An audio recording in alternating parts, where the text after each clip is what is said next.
రాష్ట్ర ప్రభుత్వం విడుదల చేసిన జాబ్ క్యాలెండర్ను రద్దు చేసి కొత్తగా నోటిఫికేషన్ విడుదల చేయాలని డిమాండ్ చేస్తూ అనంతపురం కలెక్టర్ కార్యాలయం ఎదురుగా ధర్నా నిర్వహించిన బీజేపీ యువ మోర్చా నాయకులు.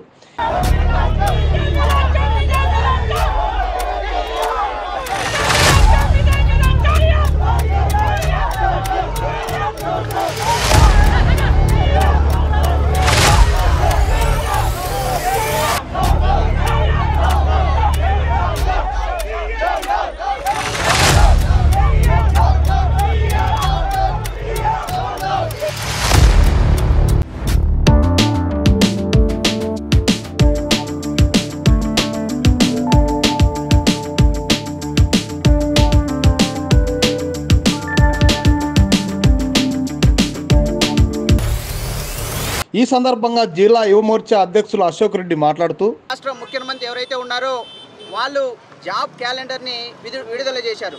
అయితే ఈ యొక్క జాబ్ క్యాలెండర్లో ఎన్ని జాబులు వదిలారంటే కేవలం 10,000 జాబులు వదిలారు. ఆ 10,000 జాబుల్లో కూడా దాదాపు పారామెడికల్ సంబంధించిన 5,000 జాబులు పోతే రిమైనింగ్ జాబులు ఎన్ని ఉంటాయి? 5,000 జాబులు ఉంటాయి. ఈ 5,000 జాబులతో 5 లక్షల మంది ఈ రాష్ట్రంలో ఉన్నటువంటి నిరుద్యోగులు ముష్టి చేస్తున్నారా? ఈ యొక్క యువతకు ఈ యొక్క రాష్ట్ర ప్రభుత్వం ముష్టి చేస్తున్నారా? అలాగే ఈ రాష్ట్రంలో దాదాపు 2 సంవత్సరాల పైగా ఈ యొక్క రాష్ట్ర ముఖ్యమంత్రి ఈ యొక్క ప్రభుత్వం నడుస్తుంది. అయితే ఈనాటికి కూడా ఒక్క జాబు కూడా ఈ రాష్ట్రంలో నిరుద్యోగులకి కేటాయించినటువంటిది లేకుంటే నోటిఫికేషన్ చేసి ఎవరైతే టీచర్స్ కావచ్చు, ఈ రాష్ట్రంలో టీచర్స్ దాదాపు 1,00,000 మంది పైగా టెట్ రాసి ఈరోజు డిఎస్సి కోసం ఎదురు చూస్తున్నారు. ఈరోజు ఒక్క టీచర్ జాబ్ కూడా ఈ రాష్ట్ర ప్రభుత్వము నోటిఫికేషన్ విడుదల చేయలేదు.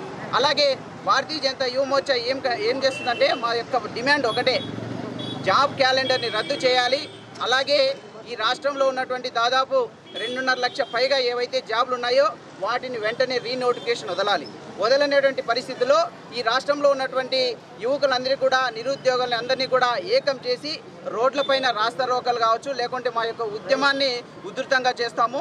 దయచేసి రాష్ట్ర ప్రభుత్వం ఇప్పటికైనా నిద్రలేసి మేల్కొని ఈ యొక్క రాష్ట్రంలో నిరుద్యోగుల పట్ల ఆలోచించి ఈ యొక్క రాష్ట్రంలో ఈరోజు నిరుద్యోగులు మీరు సచివాలయంలో జాబులు కావచ్చు, లేకుంటే వాలంటీర్ వ్యవస్థ కావచ్చు, ఈ యొక్క వ్యవస్థ పెట్టి నిరుద్యోగులకు ఆశ చూపిస్తున్నారు. గతంలో చంద్రబాబు నాయుడు గారు ఏదైతే నిరుద్యోగ భృతి అని నిరుద్యోగులను ఎలా మోసం చేశారో ఈరోజు ఈ యొక్క రాష్ట్ర ప్రభుత్వం కూడా, వైసీపీ ప్రభుత్వం కూడా సచివాలయంలో జాబులని లేకుంటే వాలంటీర్ జాబులు కలుపుకొని 6 లక్షల జాబులు వదిలాము, 10 లక్షల జాబులు వదిలాము అని డబ్బా కొట్టుకుంటున్నటువంటి పరిస్థితి. కాబట్టి ఈ యొక్క రాష్ట్రంలో మీరు రైతుల్ని మోసం చేశారు, కార్మికులను మోసం చేశారు. కానీ అవగాహన ఉన్నటువంటి పిహెచ్డీలు ఎంఎస్సీలు చేస్తున్నటువంటి విద్యార్థుల్ని, చదువుకున్న వాళ్ళని మోసం చేయలేరు. ఖచ్చితంగా రాబోయే కాలంలో విద్యార్థులు మీకు సరైనటువంటి బుద్ధి చెప్తారు. తక్షణమే ఈ యొక్క జాబ్ క్యాలెండర్ ఏదైతే ఉందో దీన్ని రద్దు చేయాలని భారతీయ జనతా యువ మోర్చా డిమాండ్ చేస్తుంది.